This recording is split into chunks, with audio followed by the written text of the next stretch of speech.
People keep fighting about which provider is better, Claude Code or Codex. A few months ago, Claude Code was everyone's darling. But in the past few weeks, Codex has been emerging and many people have been shifting over. And honestly, I don't see this trend changing anytime soon, and wouldn't be surprised if in another few weeks, people start flocking back to Claude Code.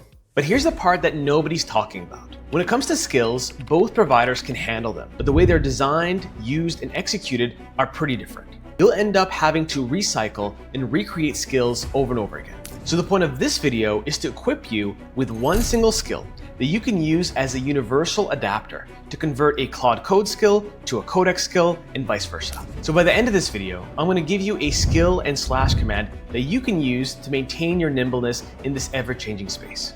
If that sounds interesting, then let's jump in. So our goal here is very simple. We want to be able to create and convert any skill to have it work in both Codex and Claude Code at the same time. So it should look something like this, where you can go into Claude Code right here, and then enter something like polyskill, which is the name of our skill that I'll be giving you today, which will be our main converter. And if you pop into Codex through the CLI as well, you'll be able to see it here as well. And then if you want to be able to use it through Claude Desktop, or you want to use it through the Codex app, then if you pop over there, you should be able to see this here as well.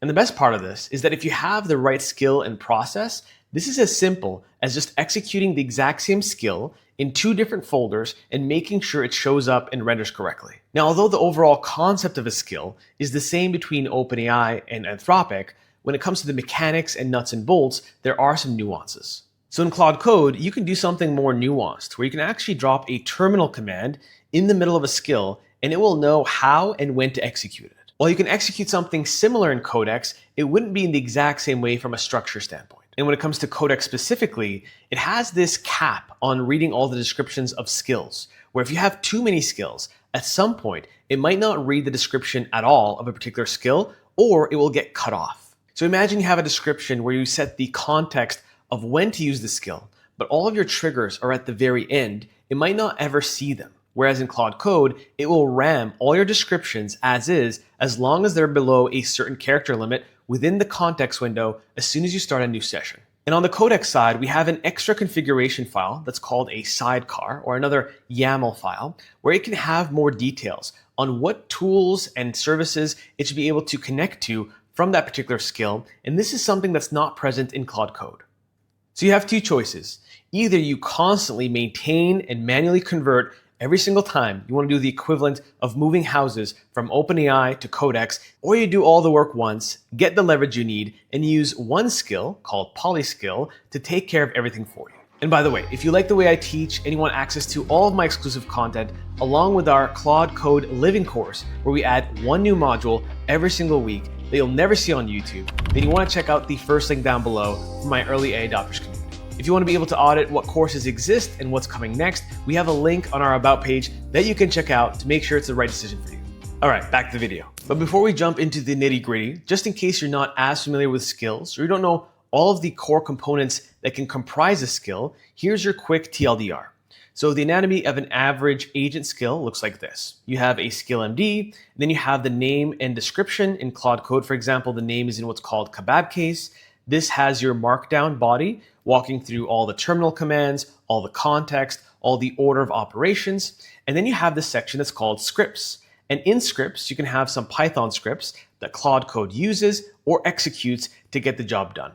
And then you can have some additional reference files and additional assets that the skill can refer to. And all you'd have to do is just specify this within the skill body itself. When it comes to the cross section of a Claude Code skill, it looks like this. So you have the name, description, which tools are allowed, so which bash commands can it execute using this skill, and at the same time, you can make sure that it needs to ask you permission every single time it uses the skill, or whether it should use it automatically. And this is the cross section of a Claude Code skill.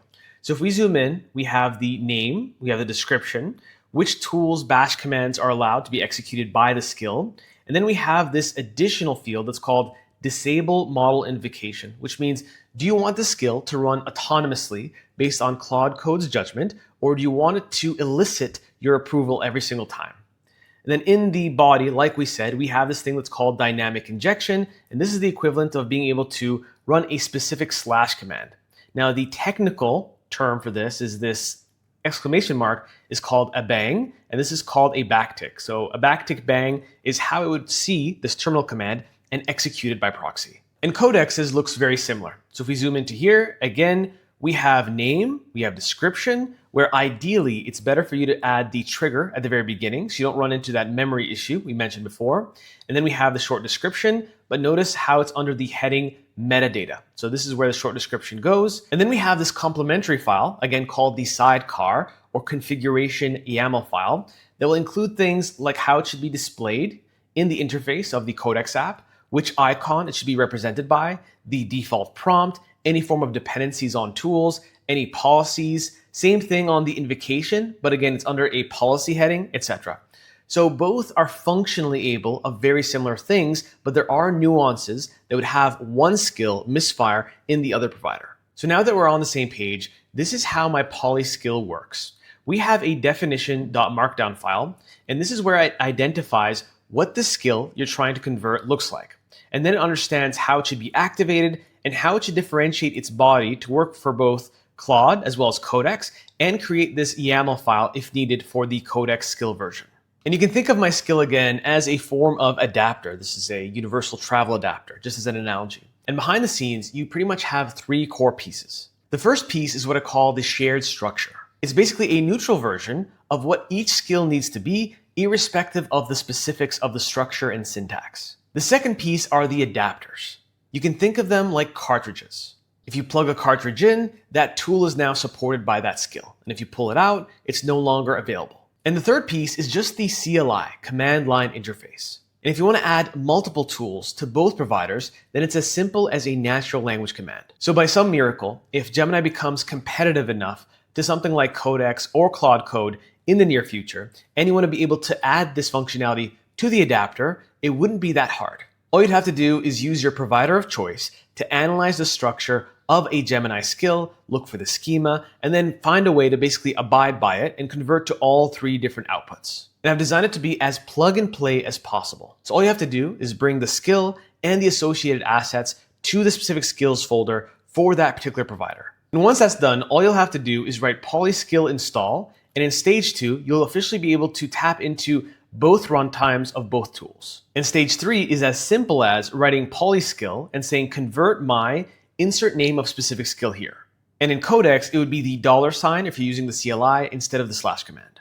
All we'd have to do is put the skill in a brand new folder, do polyskill install, like I said, it will build the skill, then install the skill for both providers. And this little squiggly line, this tilde, just means that it's installed globally at the Claude level and the .agents level, which is specific to Codex.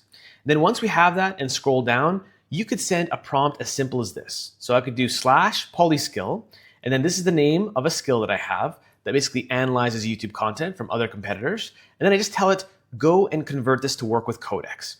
And if we go to the very bottom here, you'll see it does a full repackaging of this skill to work in both areas. And then as soon as it says that it's landed, then you can navigate to something like the Codex app, go on the 3 dots right here, click on refresh, and then you'll be able to see at the very bottom this Y compare skill waiting to be used. So let's say we want to take another skill like the native front-end design skill from Claude Code. We could do the exact same process. I'll go here, I'll do polyskill once more, and then I'll say convert the front-end design skill to Codex.